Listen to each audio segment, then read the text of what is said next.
जल्दी जल्दी बंद कर।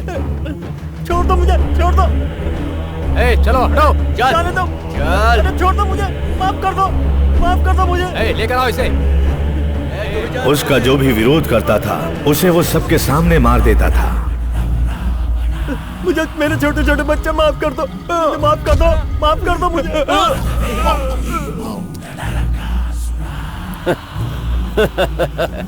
उसकी गुंडागर्दी इतनी खतरनाक थी कि सड़क पर कोई भी लड़की नजर आ जाए तो वो उसकी आबरू लूट लेता था। जब भी वो चाहता था पूरे शहर को बंद करवा देता था।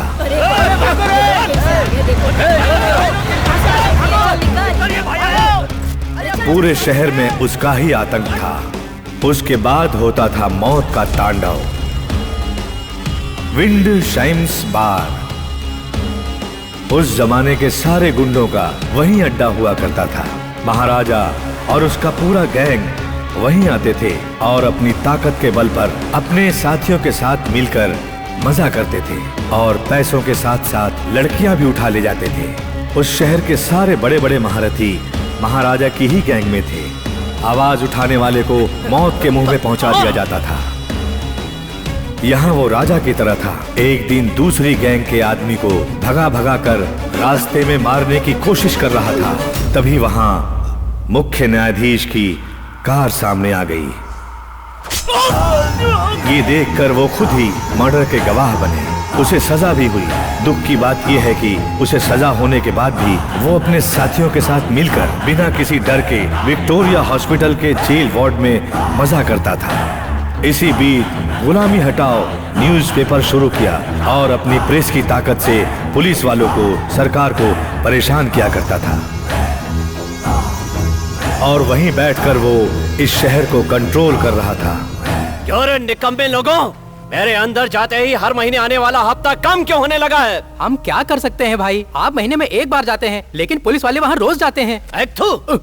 और भी कितनी सारी जगह हैं, पेट्रोल पंप हैं, कार्ट क्लब हैं, बार हैं। भाई सभी जगह पे पुलिस वाले ही हफ्ता ले रहे हैं। हाँ भाई, हम सच बोल रहे हैं। तो उन्हें धमकी दो, नहीं तो कोई बुढ़िया भी तुम लोगों का हफ्ता लेकर चली जाएगी। तुम लोग खुद को बड़ा गुंडा कहते हो ना, एक एरिया भी मेंटेन नहीं कर पा रहे हो। उस पुलिस वाले के गले में पट्टा कैसे बांधना है ये मैं अच्छी तरह से जानता हूँ। जाओ बुलाओ उसे।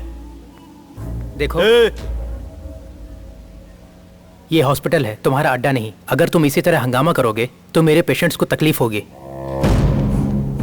उन सबको बाहर निकाल दो। महाराजा जहाँ रहता है वहाँ पर उसी का राज होता है, वहीं उसका दरबार लगता है, वहीं उसका कारोबार चलता है। ओह, क्या बात है डॉक्टर साहब, आप वार्ड तक आ गए। वो क्या है ना, दूसरे पेशेंट को कहीं तकलीफ ना हो ऐसा बोलने आए हैं। पेशेंट को चाहिए, तुमको नहीं।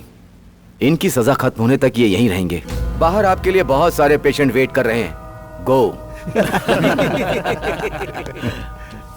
उन लोगों ने तुम्हें बुलाया है। लगता है कुछ ज्यादा ही उड़ने लगे हैं। ठीक है उड़ने दो, सबके पर कतर दूंगा। अरे अरे अरे, तुम क्यों पुलिस वाले को डायरेक्ट मारना चाहते हो, मुझे कुछ भी समझ में नहीं आ रहा। वकील साहब, शेर अगर घी खाकर भी बड़ा होगा तो किसी के सामने झुकेगा नहीं। अपने अखबार में इन कमीनों के बारे में छापूंगा, देखता हूँ मेरा क्या बिगाड़ते हैं।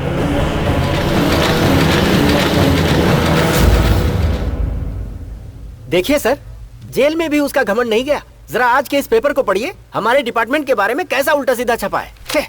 आउट ऑफ लॉ जाकर ही उसे सबक सिखाना होगा। हम लोग अंदर रहकर उसके लिए कुछ भी नहीं कर पा रहे हैं, तो बाहर अगर उसके साथ कोई कुछ करता है तो हमें पुश करना चाहिए। बिल्ली के गले में घंटी बांधने वाला कोई ना कोई चाहिए। अभी हमें बिल्ली के गले में घंटी बांधने वाला नहीं चाहिए, शेर का शिकार करने वाला चाहिए। पर शेर का शिकार करने वाला मिलेगा कब? महाराजा की आयु खत्म होगी तब। उसे खत्म करने के लिए सिर्फ हम लोग ही इंतजार नहीं कर रहे थे, एक और कर रहा था, डॉन कुमार। यहां से दूर बॉम्बे में बैठकर साउथ को कैप्चर करने के उद्देश्य से बेंगलुरु पर नजर रख रहा था दीवान गैंग और उसे हासिल करने का प्लान बना रहा था। किससे प्रॉब्लम है? महाराजा। क्या महाराजा? 40% दे रहा हो। तो क्या महाराजा 40% से ज्यादा मांग रहा है क्या? मेरे रहते हुए तूने बॉम्बे वालों को एंट्री कैसे दे दी?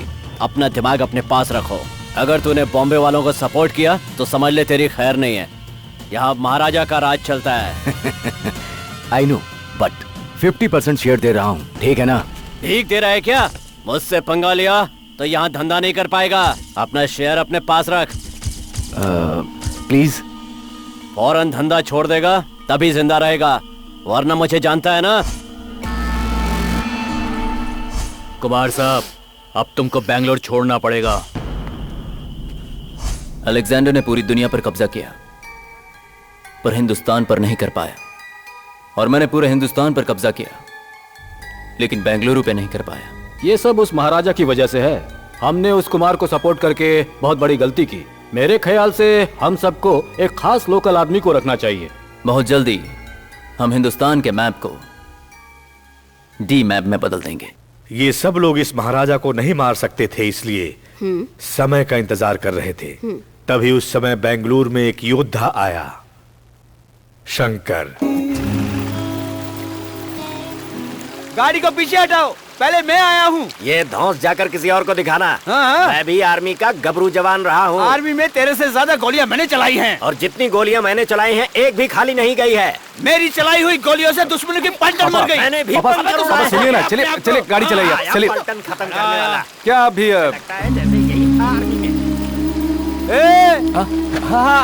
क्या कर रही है? उस निर्वक्षी शेर को मारने के लिए सरकार ने ऑर्डर दिया है। अब हम सबको मिलकर ही उसे मारना होगा। लेकिन मारेगा कौन?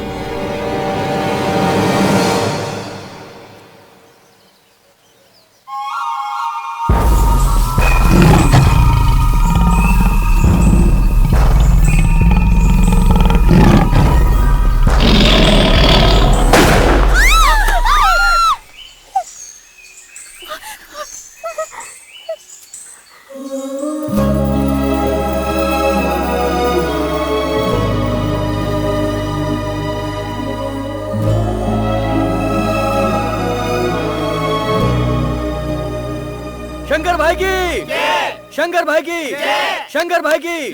तुझे जितनी गालियां दी, उतनी गालियां किसी और को दी होती तो वो गांव छोड़कर चला जाता।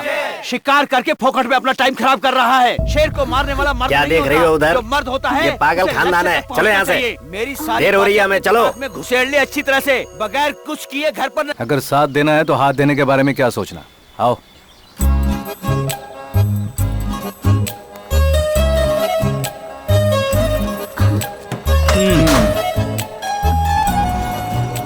फिर साथ में हम दोनों इस बेंगलोर सिटी में कहाँ रहेंगे?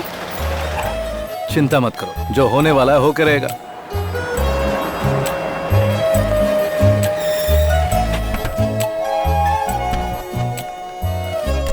सुमी,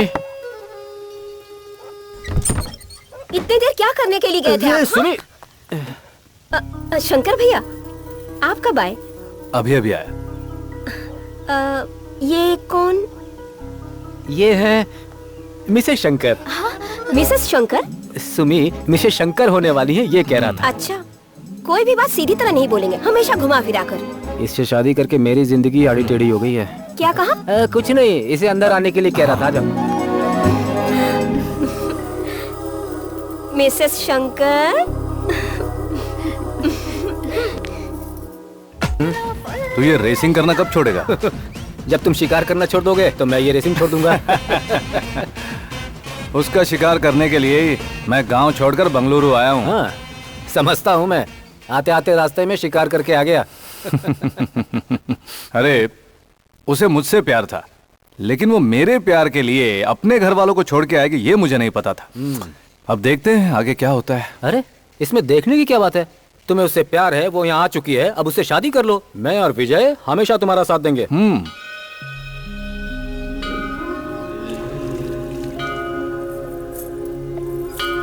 परेशान क्यों लग रही हो? कोई तकलीफ है क्या? हमारी शादी अगर हमारे अपने लोगों के बीच होती तो कितना अच्छा होता। शायद हमारी तकदीर में यही लिखा हुआ है। अच्छा ये बताओ, तुम में इतनी हिम्मत कहाँ से आ गई?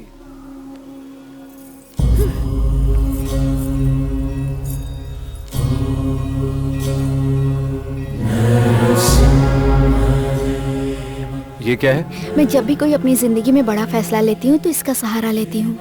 ये फैसला भी मैंने भगवान की अनुमति लेकर ही किया है, इसलिए मैं हिम्मत करके आपके साथ चली आई। ये लीजिए, अब ये आपके पास रहेंगे। फिर तुम्हें? अब ये मेरे भगवान के साथ रहेंगे।